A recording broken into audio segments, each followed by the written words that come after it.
Hi guys, what's up and welcome back to my YouTube channel, and it's your favorite girl as always, Dorcas. Guys, on this video, I'll be sharing with you the pros and cons of studying in the Philippines in 2025.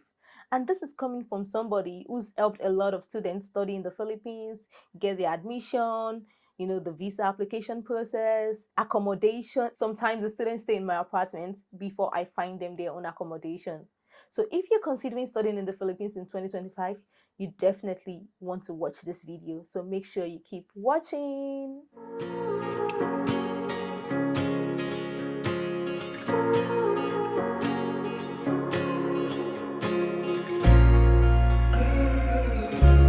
So let's talk about the advantages first. My first advantage is going to be the visa application process. I would say that the visa application processing for the Philippines is very fast. I have done an admission for somebody in 2 months. The person reached out to me 2 months before the start of the semester, and I got the admission, did the visa application process, and the person was here in 2 months. So before we go deep into this video, I want you to know that a new school semester is going to be starting by June, and the second semester is going to be starting by November. If you want to be in the Philippines by June, you can still make it. This is the third month, March, and a new semester is going to be starting by June. So if you want to study in the Philippines, you can still make it, but you need to start your application ASAP. So I would say that the visa application process is very fast. But if you want to take your time and be relaxed and not be in a hurry, I would advise you to start your application, like even 5 months before the beginning of the semester. And also, it does not cost much. It is not as expensive or stressful as studying in the US, Canada, Australia, New Zealand, the first world countries. It's nothing close to that. So it is very affordable. My second advantage would be the affordable tuition. The tuition fee in the Philippines is affordable. Currently, if you want to study in the Philippines as a foreigner, every semester you would need a minimum of 70,000 pesos. If you cannot afford going to the US, Canada, Australia, you should definitely consider the Philippines. Another advantage I would mention is the diverse culture. There are so many nationalities, so many foreigners in the Philippines. You wouldn't believe it. Like everybody come here, they feel at home. You know, the Philippines culture itself is a unique blend of the Asian culture and the Western influences. You meet so many people. I've made so many friends from different parts of the world here, places I haven't even visited in person myself, but because of my interactions and my friendship with all those people, I have I know what it feels like to be in their country, or I have little knowledge about their country. So that is quite amazing. That was something I was not able to do while I was in Nigeria. And I think the Philippines being a tourist country is also an advantage because so many tourists come here. Unlike my country is not a tourist country. Yeah, there's a little tourism in my country, but it's not like the Philippines. What I'm about to say now should be the first thing I should have said, but I'll be saying it now nonetheless. The people, the friendliness of the people. Filipinos are so kind. That doesn't mean that they are not, few crazy ones here and there, but generally, Filipinos are so nice, they are so generous, so you would feel at home here. I came to the Philippines when I was 17, and honestly speaking, I would tell you, Philippines is like a second home to me. I know the Philippines so much more than I do Nigeria. I am a proud Nigerian, but because I spent, the adult part of my life here, I was independent. I can travel anywhere in the Philippines, unlike Nigeria, where I'm still a little bit, scared, skeptical, or something like that. But in the Philippines, I feel safe. I just feel at home here. And when Filipinos see foreigners, they are eager to help. Everybody wants to know about you, especially if you're a black girl. They are like, oh, they are so inquisitive to know about you. So the people would always reach out to you. Filipinos are so kind. I've met people who have housed me, fed me, took care of me like their daughter, really looked after me. I have experienced so much of that. And if you come to the Philippines, you would experience the same.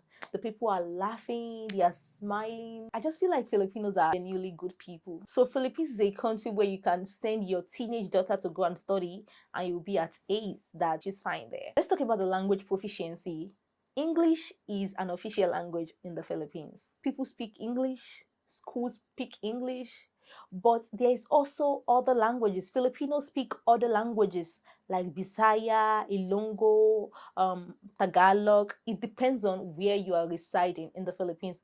But generally, Filipinos can speak English. Even those that can't speak English as good as you, they still speak English. They speak the little they understand, and you can still communicate with them. The older ones may want to speak in their local languages, but having a trouble, communicating in the Philippines when you speak English wouldn't be a problem. Yeah, unless you speak Korean, Japanese, or something. Yeah, but there are even translators here for those languages. And the good thing is that when you want to study in the Philippines, you do not need to take any entrance examination. You don't need to take IELTS, TOEIC, any of those English proficiency tests. You do not need to take them. My last advantage I'll be talking about is the good education. Philippines offer good education. When you study in the Philippines, you need to study very hard. Filipinos are very competitive. Your Filipino classmates want to be the best. So you really need to study hard, especially if you're studying medicine, nursing. Foreigners fail in the Philippines. And imagine failing, you're wasting your tuition, you don't get to graduate with your mates anymore. So you really need to study. Philippines offers very good education, and you can practice with your degree anywhere in the world. I recommend. Now, let's talk about the cons of studying in the Philippines. Personally, I think my number one disadvantage is the fact that we pay rent monthly. Where I come from, we pay rent yearly, and I'm used to it now, but it would have been so much easier if we pay yearly. So if you come from a country like Nigeria, where the currency is lower in the Philippines, it could be quite of a difficulty, for you, because you have to pay rent monthly, but it is achievable. A lot of students, are here. You can have roommates, you can live in less expensive accommodations. I think that's a disadvantage. Another major disadvantage of studying in the Philippines is the fact that you might not be able to take your board exam in the Philippines if you study a course other than medicine. I think medicine students and maritime students are allowed to take their board exams in the Philippines. But if you study a course like nursing, pharmacy, other courses that require a board exam, you might need to travel back to your home country to take the board exam, which is quite sad, because when we foreigners go to another country to study, we want to be able to practice in that country. Unfortunately, you cannot practice in the Philippines. So you might need to do other things like, taking a master course in a first world country so that you can be licensed there, or going back to your home country to take the board exam, or taking examinations for nursing students. You could take NCLEX, to be a registered nurse in the US. You just have to make your research, know where you're going to, and then make plans on where you're going to. If you study nursing in the Philippines, but you cannot take your licensure exam in the Philippines, that does not mean you cannot practice in the first world countries. There are so many people that study in the Philippines and they are working abroad right now. You just have to do what you need to do to be able to attain that position. Another disadvantage is that Philippines require you to renew your student visa yearly. So you have to renew your student visa yearly till the end of your study. I don't know if that's the same way in other countries, but I just think it would have been better if you're studying a course and the Philippines just give you a visa for the duration of that course. But it's not like that. So when you come here, you still need to pay to your school every year to renew your visa. This is one of the major disadvantages for foreign students. You cannot work while studying in the Philippines. Nah, it is not allowed for foreigners to work while studying in the Philippines.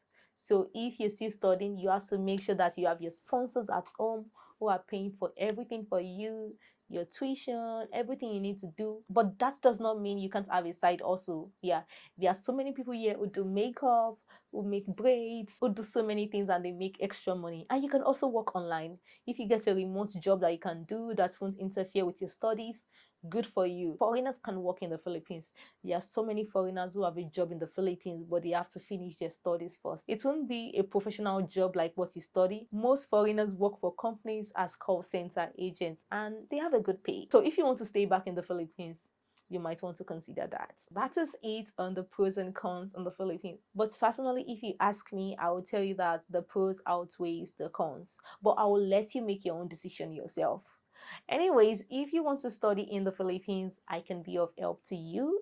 Yes, like I said earlier, I help so many students study in the Philippines, and a new school semester is going to start by June. And if you're watching this video right now and you really want to come to the Philippines to study, you can still make it. I usually have one-on-one consultations with people where I discuss in depth on the requirements to study in the Philippines, because it's something you cannot do yourself. You need, like they call it, an agent to help you, so I can be of help to you. All you have to do is to send me an email or message me on Instagram. My details are in the description box below. Anyways, thank you so much for watching. I hope you enjoyed this video. Let me know what you think down in the comment section below. Let me know if you studied in the Philippines, what course you study. Let me know if you have any pro or con about the Philippines. I'll be so eager to hear from you. I will see you on my next video. Bye.